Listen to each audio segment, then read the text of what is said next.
Hello साथियों, welcome to my YouTube channel. आप लोगों का स्वागत है हमारे यूट्यूब चैनल पर। हम लोग पढ़ रहे हैं हिंदी।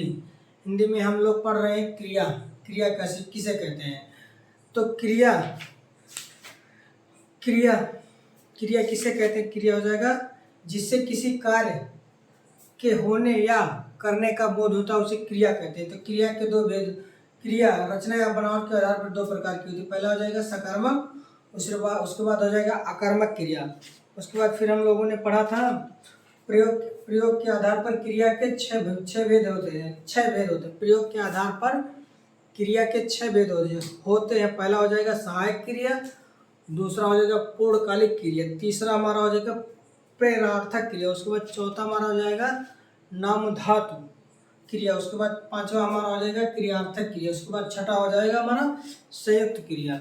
तो आज हम लोग पढ़ेंगे संयुक्त क्रिया। संयुक्त क्रिया किसे कहते हैं और संयुक्त क्रिया के कितने भेद होते हैं?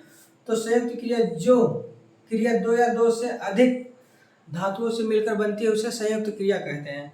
जैसे मुझे खाने दो, मुझे हंसने दो, मुझे रोने दो। तो उसके बाद फिर देखेंगे हम अर्थ के आधार पर संयुक्त क्रिया के कितने भेद होते हैं। तो अर्थ के आधार पर संयुक्त क्रिया के 11 भेद होते हैं। तो पहला हो जाएगा हमारा अभ्यास बोधक क्रिया, उसके बाद हो जाएगा समाप्ति बोधक, तीसरा हमारा हो जाएगा नित्यता बोधक क्रिया, उसके बाद चौथा हमारा हो जाएगा इच्छा बोधक क्रिया, उसके बाद पांचवा हमारा हो जाएगा अभ्यास बोधक क्रिया, उसके बाद छठा हो जाएगा हमारा शक्ति बोधक क्रिया, उसके बाद सातवां हमारा हो जाएगा पुनरुक्ति बोधक क्रिया, उसके बाद हमारा आठवां हो जाएगा आवश्यकता बोधक क्रिया, उसके बाद हमारा हो जाएगा नौवां निश्चय बोधक क्रिया, उसके बाद फिर हो जाएगा 10वां अनुमति बोधक क्रिया, उसके बाद फिर हो जाएगा अवकाश बोधक क्रिया।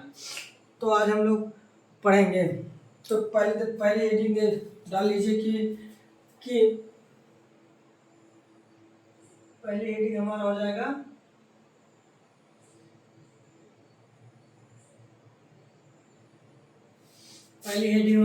अभ्यास बोधक क्रिया किसे कहते हैं? अभ्यास बोधक क्रिया किसे कहते हैं? जिस संयुक्त क्रिया से आरंभ होने का बोध होता है उसे अभ्यास वो आरंभ बोधक क्रिया कहते हैं। जिस संयुक्त क्रिया से आरंभ होने का बोध होता हो उसे अभ्यास आरंभ बोधक क्रिया कहते हैं। जिस संयुक्त क्रिया से आरंभ होने का बोध होता है उसे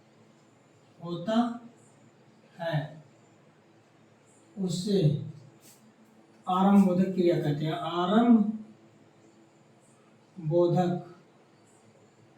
क्रिया कहते हैं। तो हमारा हो जाएगा आरंभ बोधक क्रिया। जिस संयुक्त क्रिया से आरंभ होने का बोध होता हो उसे आरंभ बोधक क्रिया कहते हैं। आरंभ बोधक क्रिया कहते हैं।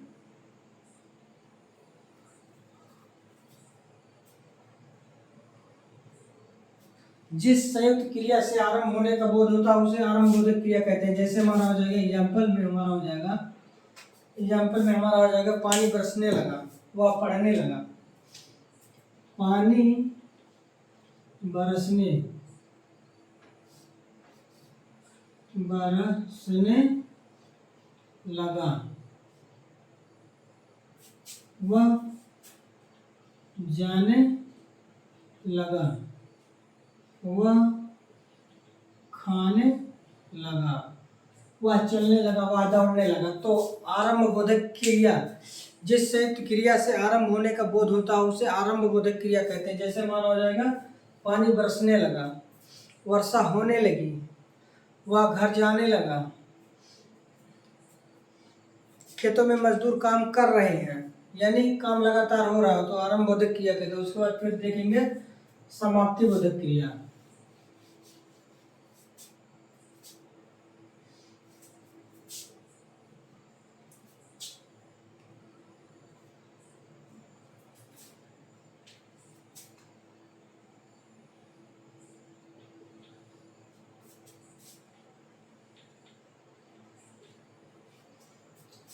तो हमारा हो जाएगा समाप्ति बोधक क्रिया। जिस संयुक्त क्रिया से मुख्य क्रिया पूर्ण या समाप्त होने का बोध होता है उसे समाप्ति बोधक क्रिया कहते हैं। जिस संयुक्त क्रिया से मुख्य क्रिया को पूर्ण या समाप्त होने का बोध होता है उसे समाप्ति बोधक क्रिया कहते हैं। जैसे हमारा हो जाएगा वह पढ़ चुका था, वह पढ़ चुका था, वह पढ़ चुका था, वह खाना बना चुकी थी, वह खाना बना चुकी थी। उसके बाद फिर हो जाएगा वह जा चुका था, वह जा चुका था।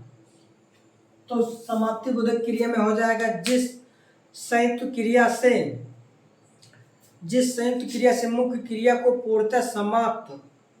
पूर्णतः या समाप्ति का बोध होता है उसे समाप्ति बोधक क्रिया कहते हैं। जैसे हमारा हो जाएगा वह पढ़ चुका था, फिर हो जाएगा वह खाना बना चुकी थी, फिर हो जाएगा वह जा चुका था, फिर वह अपना काम पूरा कर चुका था। उसके बाद फिर हम लोग देखेंगे नित्यता बोधक क्रिया।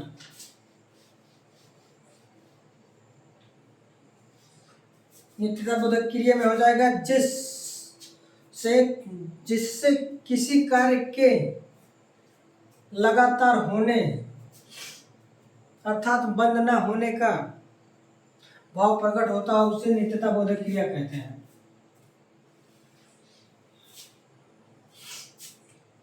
नित्यता बोधक क्रिया में हमारा हो जाएगा जिस संयुक्त क्रिया से किसी कार्य के होने या लगातार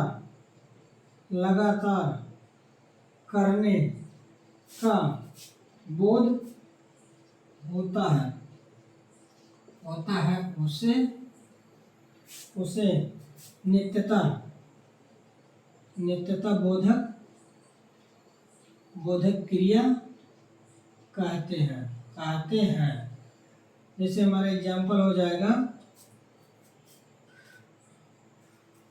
हवा चल रही थी, हवा चल रही थी, वह दिल्ली जा रहा था, वह खाना बना रही थी, वह खाना बना रही थी।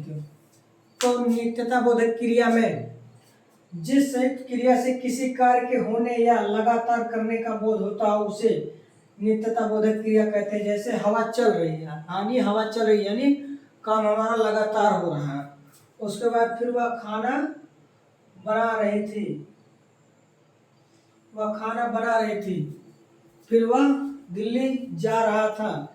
तो नित्यता बोधक क्रिया में हमारा हो जाएगा जिस संयुक्त क्रिया से किसी कार्य के होने या लगातार करने का बोध होता है उसे नित्यता बोधक क्रिया कहते हैं।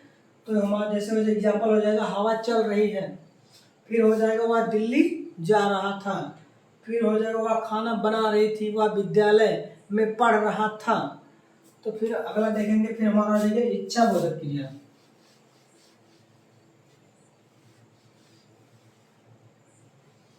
अगला हमारा हो जाएगा इच्छा बोधक क्रिया।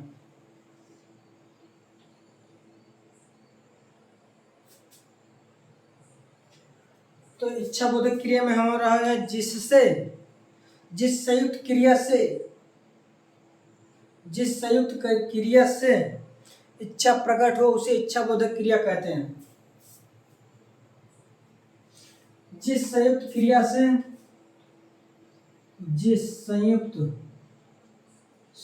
क्रिया से किसी कार्य के करने की इच्छा प्रकट हो उसे इच्छा बोधक क्रिया कहते हैं। हमारा एग्जाम्पल हो जाएगा। तो इच्छा बोधक क्रिया में जिस संयुक्त क्रिया से किसी कार्य के करने जिस संयुक्त क्रिया से किसी कार्य के करने की इच्छा प्रकट हो उसे इच्छा बोधक क्रिया कहते हैं। इच्छा बोधक क्रिया कहते हैं। इसमें हमारा हो जाएगा, जैसे एग्जाम्पल हमारा हो जाएगा, वह पढ़ना चाहता था, वह पढ़ना चाहता था, वह दिल्ली जाना चाहता था, वह क्रिकेट खेलना चाहता था। तो इच्छा बोधक क्रिया में हमारा हो जाएगा, जिस संयुक्त क्रिया से किसी कार्य के करने की इच्छा प्रकट हो उसे इच्छा बोधक क्रिया कहते हैं। जिस संयुक्त क्रिया से किसी कार्य के करने की इच्छा प्रकट हो, जिस संयुक्त क्रिया से किसी कार्य के करने की इच्छा प्रकट हो उसे इच्छा बोधक क्रिया कहते हैं। जैसे हमारा जाएगा, वह पढ़ना चाहता था, फिर हो जाएगा वह दिल्ली जाना चाहता था, फिर हो जाएगा हमारा वह क्रिकेट खेलना चाहता था, वह खाना बनाना चाहता था या बनानी चाहती थी। फिर उसके बाद हो जाएगा हमारा अभ्यास बोधक क्रिया।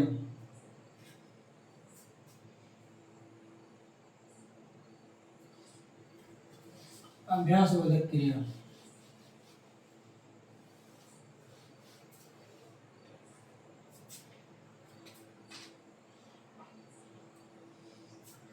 तो अभ्यास बोधक क्रिया में इससे किसी के करने का जिससे किसी कार्य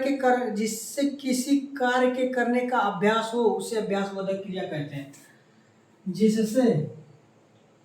जिससे संयुक्त क्रिया के कार्य करने का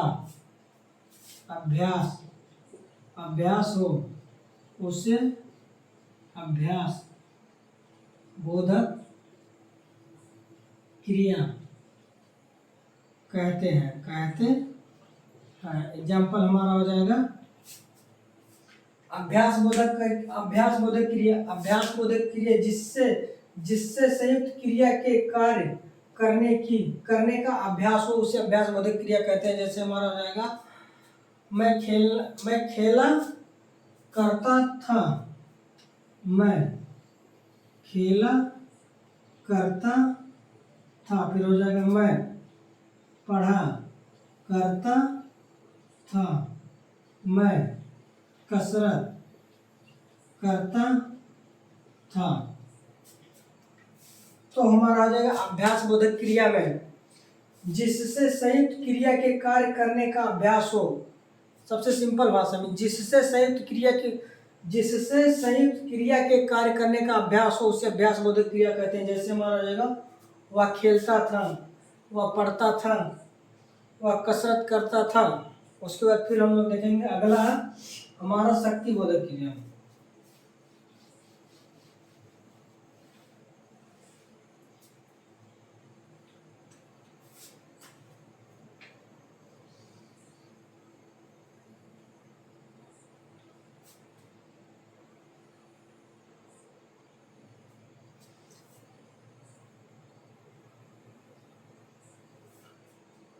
शक्ति बोधक क्रिया में जिस संयुक्त क्रिया से किसी कार्य करने की शक्ति, जिस संयुक्त क्रिया से किसी कार्य करने की शक्ति का बोध हो उसे शक्ति बोधक क्रिया कहते हैं। शक्ति बोधक क्रिया कहते हैं। जैसे हमारा एग्जाम्पल हो जाएगा, जैसे मैं चल सकता हूँ, मैं चल सकता हूँ, मैं पढ़ सकता हूँ, मैं कसरत कर सकता हूँ। तो हमारा शक्तिबोधक क्रिया में हो जाएगा, जिस संयुक्त क्रिया से क्रिया करने, जिस संयुक्त क्रिया से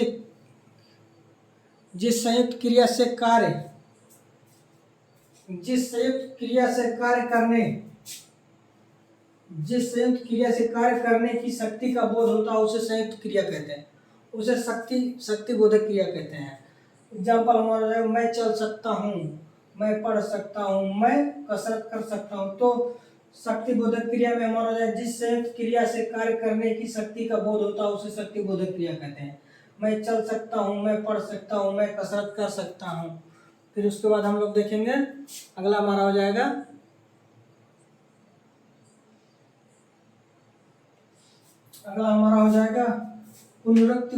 पुनरुक्ति बोधक क्रिया।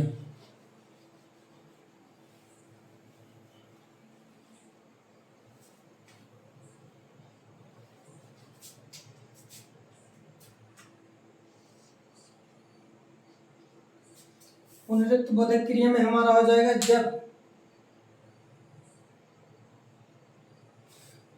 जब दो समान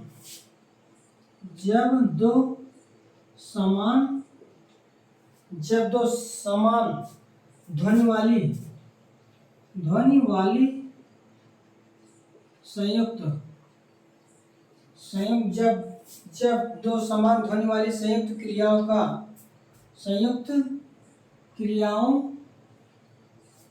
का बोध, जब दो समान ध्वनि वाली संयुक्त क्रियाओं का बोध या संयोग होता है, तो उसे पुनरुक्ति बोधक क्रिया कहते हैं। एग्जाम्पल हमारा हो जाएगा, वह पढ़ा लिखा करता है, वह पढ़ा लिखा करता है, वह पढ़ा लिखा करता, वह अपने आसपास देखा करता है, वह अपने आस पास देखा करता है, वह अपने आसपास देखा करता है। तो पुनरुक्ति बोधक क्रिया में हमारा हो जाएगा, जब दो समान ध्वनि वाली संयुक्त क्रियाओं का बोध या संयोग होता हो, तो उसे पुनरुक्ति बोधक क्रिया कहते हैं। जैसे वह पढ़ा लिखा करता है, वह अपने आसपास देखा करता है, उसके बाद फिर हो जाएगा, वह अपने पड़ोसियों से मिलते जुलते रहते हैं। तो हमारा हो जाएगा पुनरुक्ति बोधक क्रिया में, जब दो समान ध्वनि वाली संयुक्त क्रियाओं का बोध या संयोग होता हो, तो उसे पुनरुक्ति बोधक क्रिया कहते हैं। जैसे वह पढ़ा लिखा करता, वह अपने आसपास देखा करता, वह अपने पड़ोसियों से मिला जुला करता है। उसके बाद फिर हम लोग देखेंगे अवकाश बोधक संयुक्त क्रिया।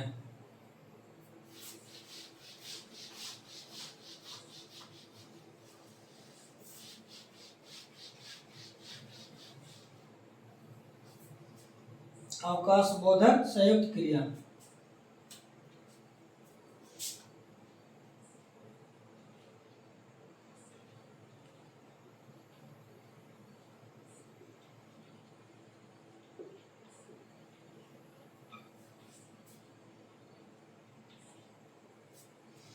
तो अवकाश बोधक संयुक्त क्रिया में हो जाएगा, जिससे कार्य करने की आवश्यकता या कर्ता का बोध हो, उसे आवश्यकता बोधक क्रिया कहते हैं। जिससे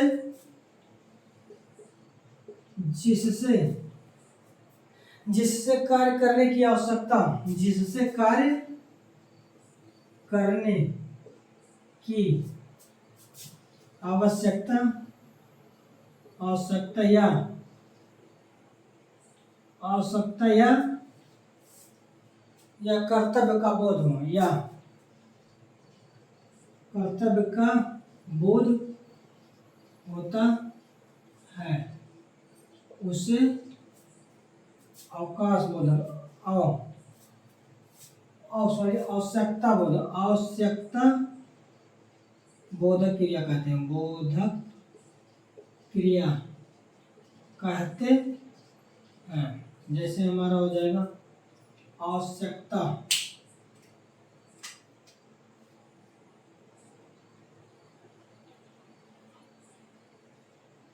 आवश्यकता बोधक क्रिया।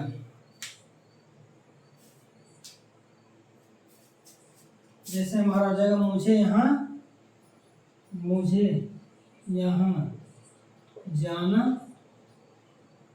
पड़ता है।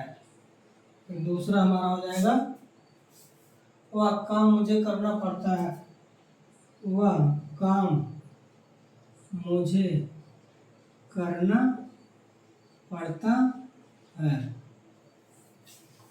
तो आवश्यकता बोधक क्रिया में हमारा हो जाएगा जिससे कार्य करने की आवश्यकता या कर्तव्य का बोध होता हो, उसे आवश्यकता बोधक क्रिया कहते हैं।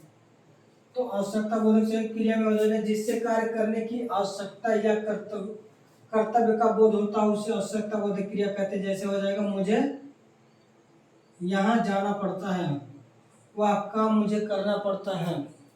उसके बाद फिर हो जाएगा निश्चय बोधक संयुक्त क्रिया।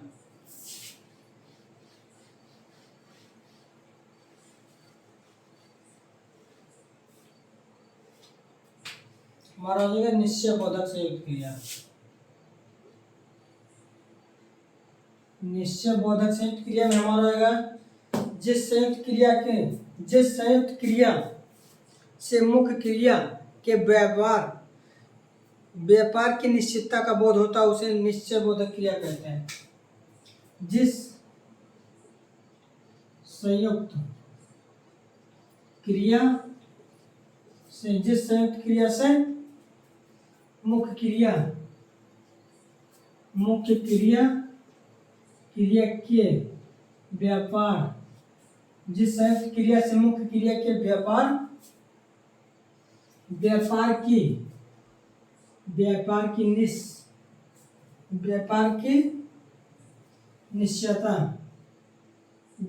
की निश्चयता का बोध होता है, उसे निश्चय बोधक कहते हैं। निश्चय बोधक क्रिया कहते हैं। जैसे हमारा हो जाएगा एग्जाम्पल में हमारा हो जाएगा मैंने अपना काम कर लिया, मैं पुस्तक पढ़ लूंगा, मैं पुस्तक पढ़ लूंगा, मैं यह काम कर लूंगा। तो निश्चय बोधक क्रिया में हमारा हो जाएगा जिस संयुक्त क्रिया से मुख्य क्रिया के व्यापार की निश्चितता का बोध होता है, उसे निश्चय बोधक क्रिया कहते हैं। जैसे मैं पुस्तक पढ़ लूंगा, मैं काम कर लूंगा, मैं खाना बना लूंगा, मैं बाजार चला जाऊंगा। तो संयुक्त क्रिया जिस संयुक्त क्रिया से मुख्य क्रिया के व्यापार की निश्चितता का बोध होता है, उसे निश्चय बोधक क्रिया कहते हैं। जैसे मैं पुस्तक पढ़ लूंगा, मैं काम कर लूंगा, मैं दिल्ली चला जाऊंगा।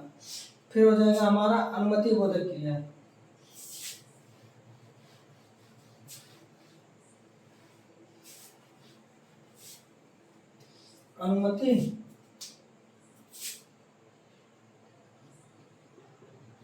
अनुमति बोधक क्रिया में हमारा आ गया जिससे कार्य करने की अनुमति का बोध किया जाए।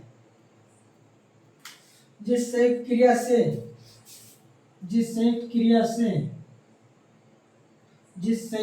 से किसी कार्य करने की अनुमति दी जाती है उसे अनुमति बोधक क्रिया कहते हैं। जैसे हमारा एग्जाम्पल में हो जाएगा, मुझे बोलने दो, मुझे जाने दो, मुझे पढ़ने दो, मुझे जाने दो, मुझे लिखने दो, फिर हो जाएगा मुझे खाने दो। तो हमारा हो जाएगा अनुमति बोधक क्रिया में हमारा हो जाएगा जिस संयुक्त क्रिया से किसी कार्य की अनुमति जिस संयुक्त क्रिया से किसी कार्य करने की अनुमति दी जाती है उसे अनुमति बोधक क्रिया कहते हैं। जैसे मुझे जाने दो, मुझे लिखने दो, मुझे खाने दो। फिर हमारा अगला हो जाएगा अवकाश बोधक क्रिया।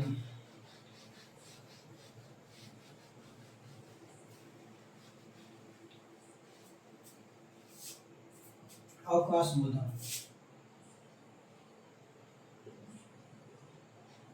बोधक क्रिया में हो जाएगा जिस संयुक्त क्रिया से कार्य करने जिस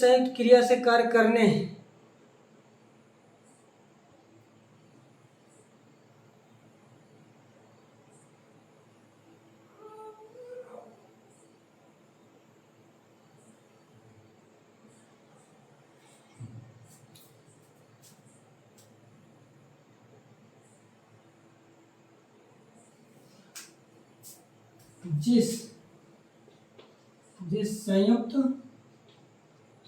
क्रिया से किसी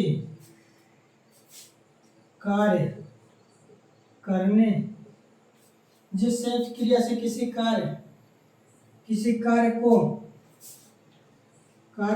को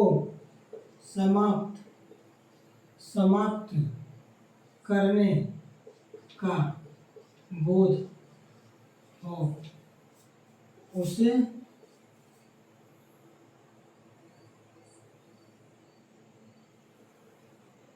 अवकाश बोधक क्रिया कहते हैं। जैसे हमारा हो जाएगा एग्जाम्पल में हमारा हो जाएगा वह मुश्किल से स्कूल जाने पाता है। वह मुश्किल से स्कूल जाने पाता है। फिर हमारा हो जाएगा वह मुश्किल से खाना खाने पाता है। तो अवकाश बोधक क्रिया में हो जाएगा जिस संयुक्त क्रिया से कार्य करने समाप्त या अवकाश होने का बोध होता है। जिस संयुक्त क्रिया से कार्य को समाप्त या अवकाश होने का बोध होता हो उसे अवकाश बोधक क्रिया कहते हैं। जिस संयुक्त क्रिया से किसी कार्य को समाप्त या अवकाश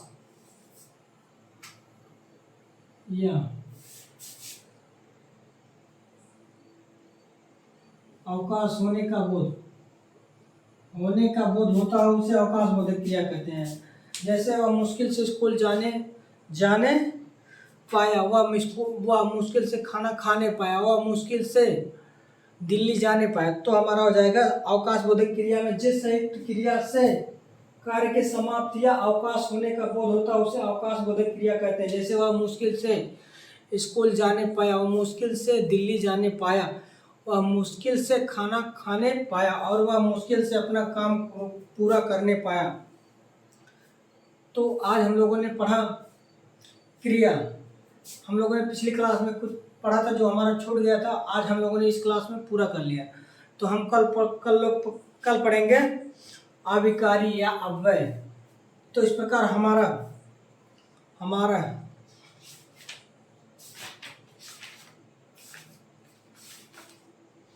हमारा विकारी शब्द जैसे संज्ञा, सर्वनाम, विशेषण और क्रिया पूर्ण हो गया। तो इसके बाद हम लोग पढ़ेंगे अव्यय या विकारी शब्द। तो आज हम लोगों ने देखा क्रिया किसे कहते हैं। क्रिया रचना या बनावट के आधार पर कितने प्रकार के होते हैं और प्रयोग के आधार पर कितने प्रकार के होते हैं। फिर हम लोगों ने कहा संयुक्त क्रिया के कितने भेद होते हैं। तो संयुक्त क्रिया 11 प्रकार के होते हैं। तो हम लोग कल से पढ़ेंगे अव्यय या अविकारी शब्द किसे कहते हैं। तो अगर वीडियो पसंद आए, आशा करता हूँ कि वीडियो पसंद आएगा। वीडियो पसंद आए तो लाइक, शेयर एंड सब्सक्राइब करना ना भूलें।